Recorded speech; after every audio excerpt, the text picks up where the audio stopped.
മുന്നത്തെ വീഡിയോയിൽ പറഞ്ഞ ബർത്ത്ഡേ ഡ്രസ്സിന് വേണ്ടി എടുത്ത മെറ്റീരിയലാണ് ഇത്. മെറ്റീരിയൽ വരുന്നത് മൊഡാൾ സിൽക്കാണ്. മൊഡാൾ സിൽക്കിൻ്റെ പ്രിൻറ്റഡ് മെറ്റീരിയൽസ് കുറേ കണ്ടിട്ടുണ്ടെങ്കിലും ഇങ്ങനൊരു പ്ലെയിൻ മെറ്റീരിയൽ കാണുന്നത് ആദ്യമായിട്ടാണ്. നല്ല സോഫ്റ്റ് ആൻഡ് ബ്രീത്തബിൾ ഫാബ്രിക്കാണ്. വാവയ്ക്ക് എന്തായാലും കംഫർട്ടബിൾ ആയിരിക്കുമെന്ന് ഉറപ്പാണ്.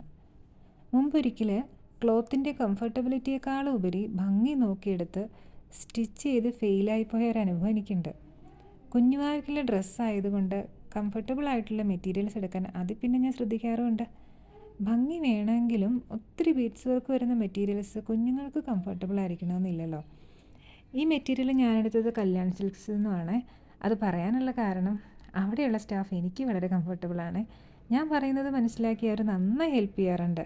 എത്ര മെറ്റീരിയൽസ് എടുത്തു തരാനും ഒരു മടിയും കാണിക്കാറുമില്ല. ഡ്രസ്സ് ചെയ്ത് കഴിയാറായപ്പോഴേക്കും എന്തോ ഒരു കുറവ് പോലെ തോന്നി. താഴേക്ക് വീണ്ടും ഒരു ലെയർ നെറ്റ് കൂടി ആഡ് ചെയ്തു. കുറച്ചുകൂടി എംബ്രോയ്ഡറി കൂടി ആഡ് ചെയ്തിട്ടുണ്ട്. കൂടെ ഒരു കുട്ടി ബോ കൂടെ വെച്ചിട്ടുണ്ട്. വർക്ക് കംപ്ലീറ്റ് ആയി. ഇനി ഇത് ഇട്ട് നോക്കി കറക്റ്റ് ആകുന്നത് വരെ ഒരു ടെൻഷനാണ്.